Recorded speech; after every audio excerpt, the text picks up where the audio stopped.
नमस्कार विद्यार्थियों।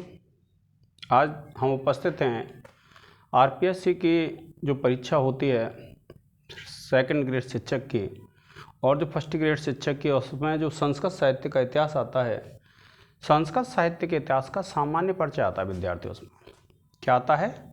सामान्य परिचय। तो जो संस्कृत साहित्य के इतिहास का जो सामान्य परिचय आता है विद्यार्थियों, उस सामान्य परिचय में जब आप देखेंगे तो सामान्य परिचय में सबसे पहला जो संस्कृत साहित्य का टॉपिक है वह है महाकाव्य। अब महाकाव्य के जो कवि हैं उनमें हम सबको पढ़ चुके हैं और अंतिम जो कवि हैं वह हैं हमारे श्रीहर्ष। कौन हैं? श्रीहर्ष। और ये जो श्रीहर्ष हैं, इन श्रीहर्ष का एक महाकाव्य है विद्यार्थियों जिसका नाम है नैषधीय चरितम।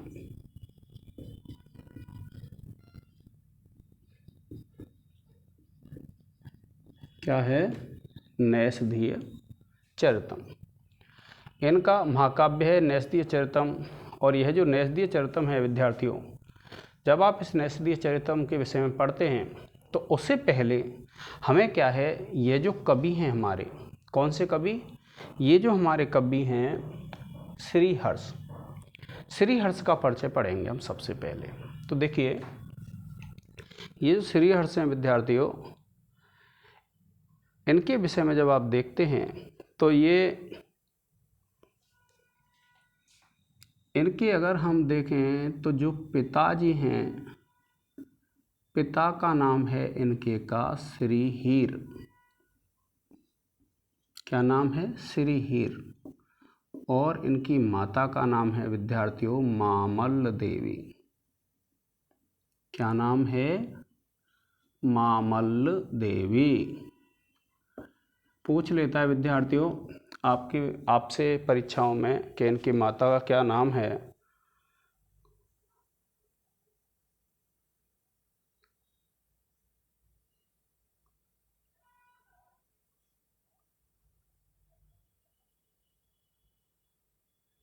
देखिए, ये जो हीर हैं, हीर क्या हैं? ये हीर एक काशी का राजा था और जो गहड़वाल वंश का था।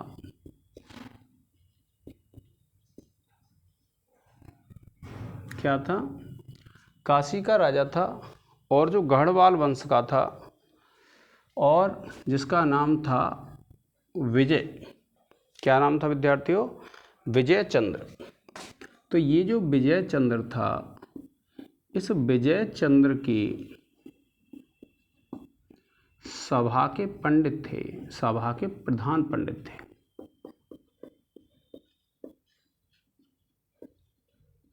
ठीक है, आप ये ध्यान रखेंगे कि ये जो हीर थे, जो श्रीहर्ष के पिताजी थे, वह एक राजा हुआ था काशी का, और उस राजा की सभा के प्रधान पंडित थे।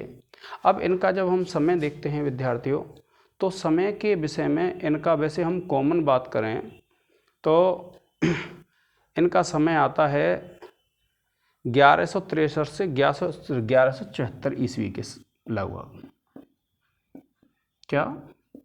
1163 ईस्वी से 1174 ईस्वी, ऐसा माना जाता है। वैसे इसको हम कह सकते हैं 12वीं शताब्दी है। कौन सा समय है इनका? 12वीं शताब्दी। क्योंकि ये जो राजा हुआ है इसका भी समय 12वीं शताब्दी है और इनका भी समय क्या है? 12वीं शताब्दी का है। और श्रीहर्ष जो हैं, इनको क्या माना जाता है? यह कश्मीर के निवासी थे। तो अगर आप निवास की बात करते हैं श्रीहर्ष का, तो निवास कहाँ था? कश्मीर था। और फिर देखिए, ये जो श्रीहर्ष हैं विद्यार्थियों, श्रीहर्ष के बारे में देखेंगे आप तो श्रीहर्ष एक ऐसे कवि हैं जिन्होंने क्या है, कालिदास का अनुसरण किया है। और कालिदास का जो अनुसरण किया है, तो एक तो क्या है, देखिए वैदर्भी रीति, इनकी अगर हम रीति की बात करते हैं तो वैदर्भी रीति के कवि हैं ये। अब देखिए आपने पढ़ा है कालिदास के बारे में, उपमा कालिदासस्य भारवेर्थ गौरवम दंडिनः पदलालित्यम, ऐसा आता है, नैषधे पदलालित्यम भी मिल जाता है। तो देखिए यह भी इनके बारे में कहा जाता है, नैषधे पदलालित्यम, कि जो नैषध काव्य उसमें भी क्या है, पदलालित्य मिलता है। तो ये जो हमारे कवि हैं वह किसके लिए प्रसिद्ध हैं विद्यार्थियों, पदलालित्य के लिए प्रसिद्ध हैं। इनका जो महाकाव्य है, अब देखिए जब आप देखेंगे तो इनकी जो काव्य प्रतिभा है और इनकी जो विद्वत्ता है उसका परिचय इनकी रचनाओं में मिलता है। इनकी विद्यार्थी एक रचना है नैषधीय चरितम, ये महाकाव्य विद्यार्थियों। तो नैषधीय चरितम जो महाकाव्य है, इसमें क्या होता है कि एक राजकुमारी होती है विदर्भ देश की, और जिसका नाम है दमयंती, और विदर्भ देश की राजकुमारी दमयंती और निषद देश का राजा है नल।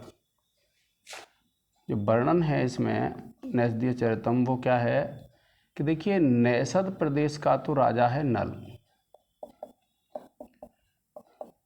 ठीक है, और विदर्भ देश की राजकुमारी है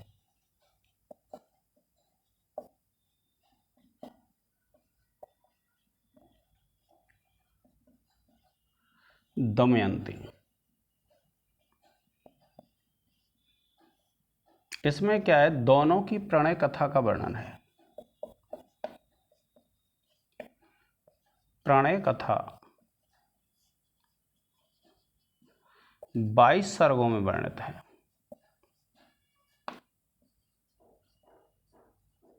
कितने सर्गों में वर्णित है विद्यार्थियों, 22 सर्गों में। तो कभी कभी पूछ लिया जाता है, जब आप देखेंगे, एक क्या है, ये अलंकृत शैली के कवि हैं।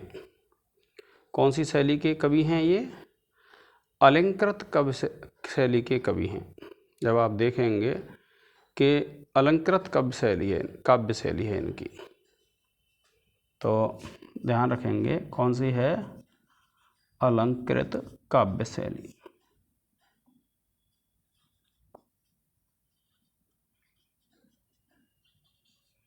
देखिए विद्यार्थियों, जो कवि हैं हमारे श्रीहर्ष, उनका जो सामान्य परिचय है हम इसमें पढ़ेंगे। इसके बाद हम पढ़ेंगे महाकाव्य का सामान्य परिचय, जो नैषधीय महाकाव्य है, नैषधीय चरितम, उसका सामान्य परिचय पढ़ेंगे। उसके बाद जो उसकी विषय वस्तु है उसको हम सर्ग के अनुसार से अध्ययन करेंगे कि कौन सी सर्ग में कौन सी विषय वस्तु है। ठीक है विद्यार्थियों, तो इस प्रकार से क्या है, हम इस संस्कृत साहित्य का सामान्य जो इतिहास है इसको हम कवर करेंगे 3 वीडियो में। तो जो विद्यार्थी आपके साथी हैं जो first grade, second grade, net आदि की जो तैयारी कर रहे हैं, यूपी, टीजीटी, पीजीटी की जो तैयारी कर रहे हैं विद्यार्थियों, तो उन सभी के लिए ये वीडियो बड़े उपयोगी होने वाले हैं। तो आप एक दूसरे को शेयर करें, लाइक करें और कमेंट्स करें। तो आज के इस लेक्चर में विद्यार्थियों इतना ही। जय हिंद, जय भारत।